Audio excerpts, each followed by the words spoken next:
Fala galerinha do xadrez, tudo beleza? O Brasil continua buscando posições maiores no ranking mundial com o nosso grande mestre Luiz Paulo Supi, que está cada vez mais avançando para o topo dos jogadores mundiais. E ele vai enfrentar aqui o jogador húngaro, o grande mestre Saran Shujirov, que é um jogador de 3.100 de rating, um grande mestre muito perigoso. E a partida aqui é muito instrutiva, galera. Isso daqui é uma aula de xadrez. Isso aqui que a gente vai ver agora realmente é muito bonita aqui a partida. É muito bacana. Vocês vão ver do que eu tô falando. O Shujirov abre aqui a partida com o peão do rei. Galera, 3 minutos para cada jogador, nada de acréscimo. Partida rápida, né? Blitz que chama. E5 foi jogado pelo Supi, vai para um peão rei aqui.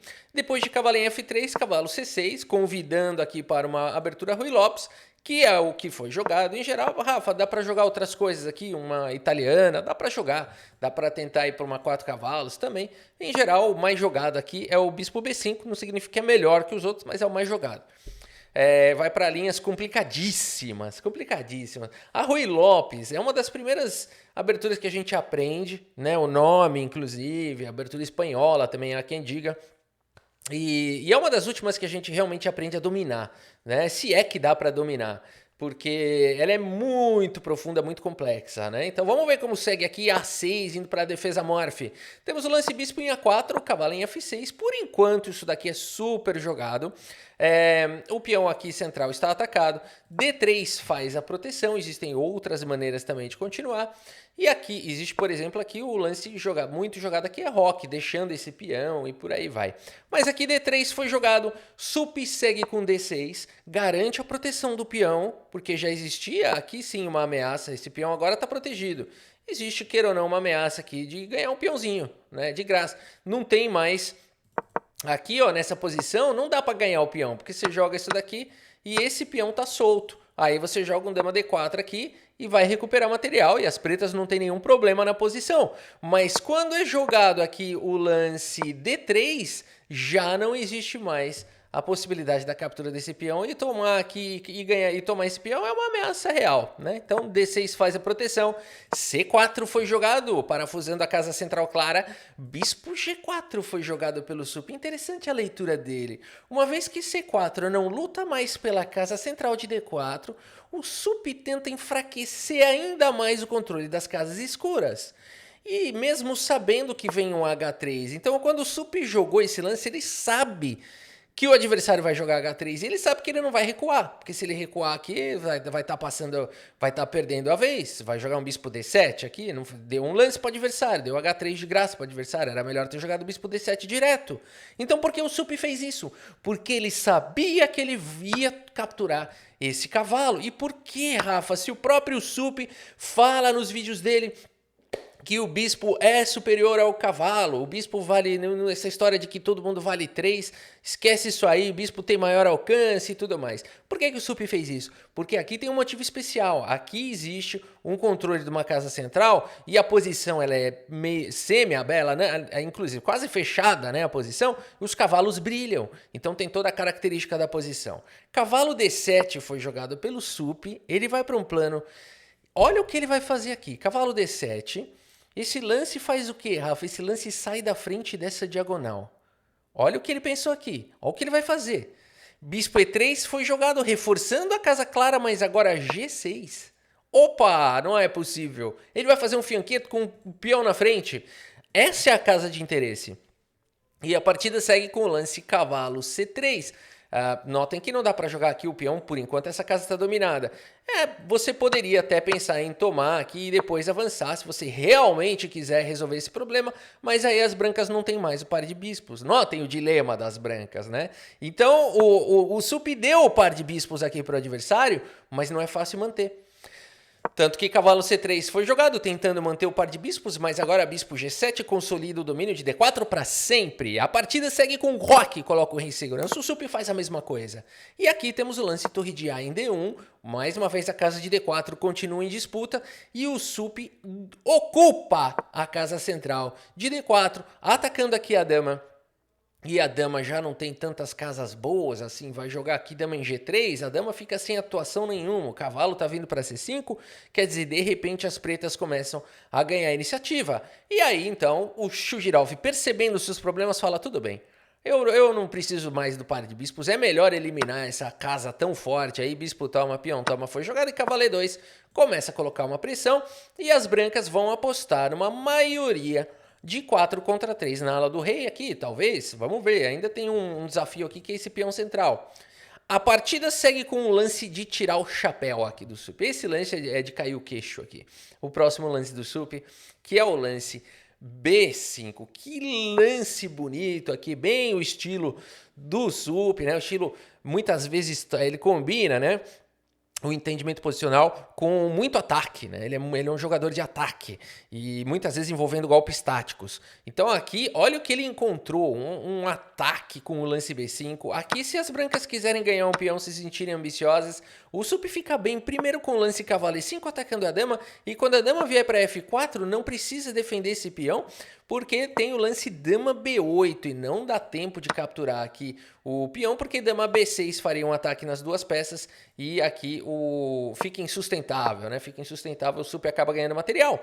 E por isso, depois de dama B8, por exemplo, olha a pressão que o Sup teria pelo preço de um peão. Ele vai recuperar esse peão rapidinho, porque depois de, por exemplo, A4, teria C6. E o bispo tem que sair daí e a posição começa a entrar em colapso. O Sup tem um domínio aqui da posição, né? Muitos alvos aqui para atacar, vai ganhar. Vai ficar com uma boa vantagem. Então, o lance jogado nessa posição foi o lance bispo B3. O Shujirov, percebendo os problemas, mantém o bispo no jogo. E o Sup segue com peão toma.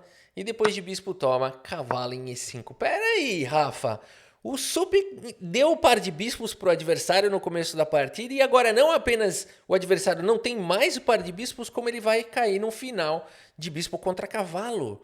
Olha que interessante isso, porque depois de dama G3, o Sup não perdoa. Cavalo toma, e agora peão toma, e além de tudo, o Sup tem um peão passado. Então olha o que ele conseguiu, do nada. Ele conseguiu um bispo contra cavalo com um peão passado e ele solidifica o peão com o lance C5.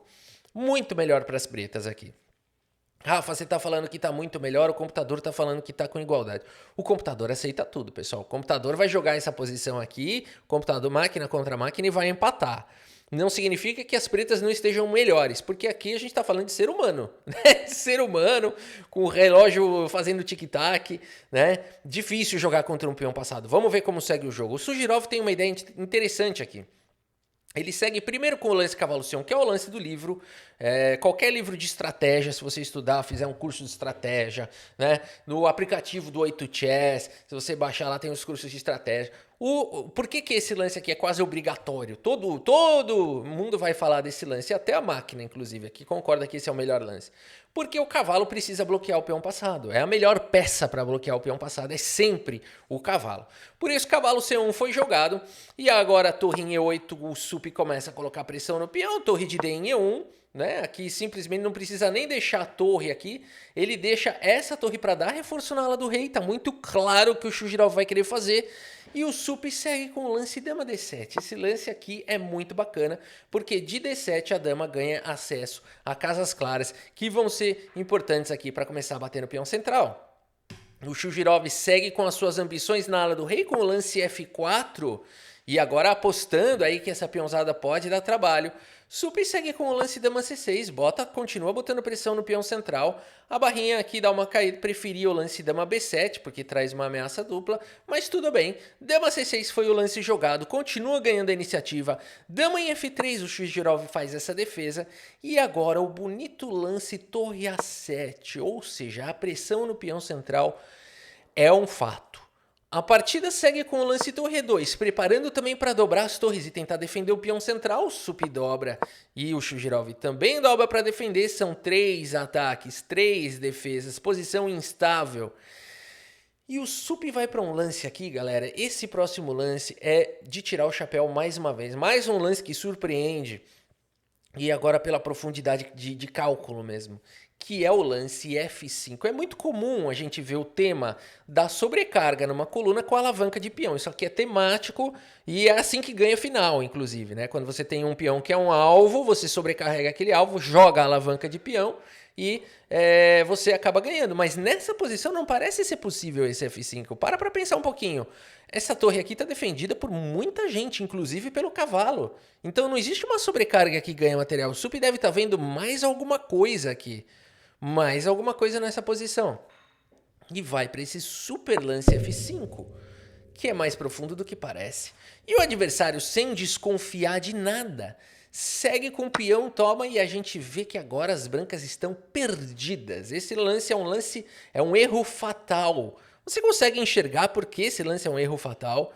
Eu confesso para vocês que batendo o olho na posição eu não encontrei o problema e eu vi a barrinha caindo, né? Quando eu fui analisar essa partida para fazer o vídeo, eu falei, nossa, aqui tá ganho por quê, né?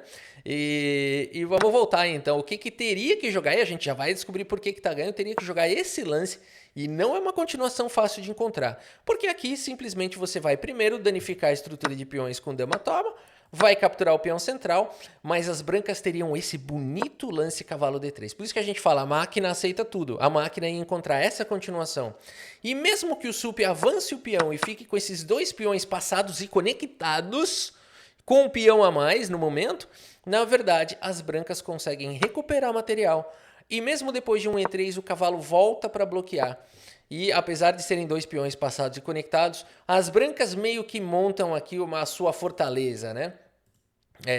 Ainda assim, os computadores dizem que isso daria um empate. Ainda assim, eu acho que as pretas aqui teriam as melhores condições por conta de bispo H6. O computador fala que teria rei F1 aqui. Rei F1 não faz muito sentido, né? Mas tudo bem. E depois segue com rei F8. Aí começa a entrar muito no mundo da mentira, né? Nas felipâncias da vida. Por isso, meus amigos, vamos voltar aqui para a verdade, para o mundo real. Olha que lance legal. E o adversário faz o que todo mundo faria. Ele fala, cara, o meu cavalo tá defendendo aqui a minha torre e tá muito bem protegida. Tudo bem que agora o Sup joga a dama toma, mas peão toma. Além do que as brancas têm aqui essa famosa formação, uma das formações mais poderosas do xadrez, a fishbone, ou esqueleto de peixe. Rafa, você inventou isso. É verdade, eu inventei. Isso não existe. Isso não é bom nunca. Peões triplicados não é bom nunca. Mas eu fui convincente, vai. Você quase acreditou na fishbone. Eu queria acreditar que era verdade a fishbone. Mas não é. Aqui, ainda assim eu não consigo ver por que as pretas estão ganhas. As pretas estão ganhas. E o Sup mostra por quê. Torre toma. E agora ficou um pouco mais claro. Aqui já ficou um pouco mais claro. Você fala, claro, se tomar de cavalo, leva avanço do peão, tá cravado, acabou. Então toma de torre. Sup segue com torre toma, cavalo toma. E aí você fala, ué, qual é o ponto? Eu vou tomar aqui o peão, recupero o material e tá equilibrado? Sim, você tá certo. Se você jogar esse lance, você recupera o material e tá equilibrado. Esse é o lance do Guiri. Mas o Sup não quer que fique equilibrado. E por isso ele segue simplesmente com D3. E aqui sim ficou claro que o Sup ganhou. E por isso o Shujirov abandona aqui a partida. Abandonou porque não dá mais. Notem que não dá para jogar cavalo C3, porque para tentar defender a promoção do peão, porque o rei não chega a tempo, você simplesmente vai tomar. Então, por exemplo, aqui, vamos colocar uma possível continuação. Cavalo C3, esse lance domina a casa de promoção, seria ótimo se pudesse jogar, mas aqui simplesmente bispo toma. E se o peão tomar, o peão avança e o rei não chega. E se tentar trazer o rei, beleza, aqui as pretas têm uma peça a mais, vão ganhar esse final tranquilamente. Mas Rafa, calma. Depois desse D3, por que não joga cavalo C1? Parece um bom lance. Porque esse é um tema tático conhecido. Quando o peão chega na sétima atacando o cavalo, não dá para parar as duas ameaças. Ou você vai promover obrigatoriamente, né? Então, aqui o peão vai ser promovido. E Rafa, e o lance cavalo G3, por exemplo? Também. Como é que para esse peão? Não para mais, né? Se o rei tivesse em F6, talvez, aí daria para dar um duplo aqui de cavalo, alguma outra coisa, né? Mas não, o rei aqui não dá para dar cheque de cavalo, o rei não chega a tempo e o cavalo também não consegue paralisar. E por isso, nessa posição, o Shujirov abandonou aqui a partida. Muito bonito, né? O lance F5 tinha um golpe fatal escondido, um golpe difícil de encontrar, e o Sup castigou severamente. E eu vou puxar aqui o relatório do chess.com. E enquanto puxo o relatório, vamos dar uma olhada aqui neste probleminha do aplicativo 8chess. Você que quer melhorar no xadrez, são mais de 4.000 aulas para todos os níveis, tá? E é aula assim, ó, com texto, com feedback lance a lance. Que legal, Rafa, vocês usaram inteligência artificial? Não, zero inteligência artificial. É conteúdo curado de grande mestre, tá bom? Esse aqui é o conhecimento real do xadrez e não GPTesco, mentiresco, né, felipesco e de inteligência artificial, tá? Até hoje em dia, a inteligência artificial não tem condições de realmente analisar posições de xadrez, tá? Ou ela vai usar o Stockfish, que vai dar o melhor lance e ninguém vai entender por quê, né? Ou ela vai criar um texto que tem cheiro de verdade e tem muita mentira grotesca escondida. Então isso daqui não é IA, é texto real, tá bom? E você tem feedback lance a lance. Olha que legal essa posição. E olha, essa daqui é do curso A Psicologia Aplicada no Xadrez, tá? Então esse curso aqui tem várias aulas. Cada aula são vários lances, são vários temas. E esse aqui que trata da parte psicológica, esse curso, ele fala o seguinte, ó. Há muito tempo você sabe que os humanos veem muito pouco do que realmente está acontecendo ao seu redor, né?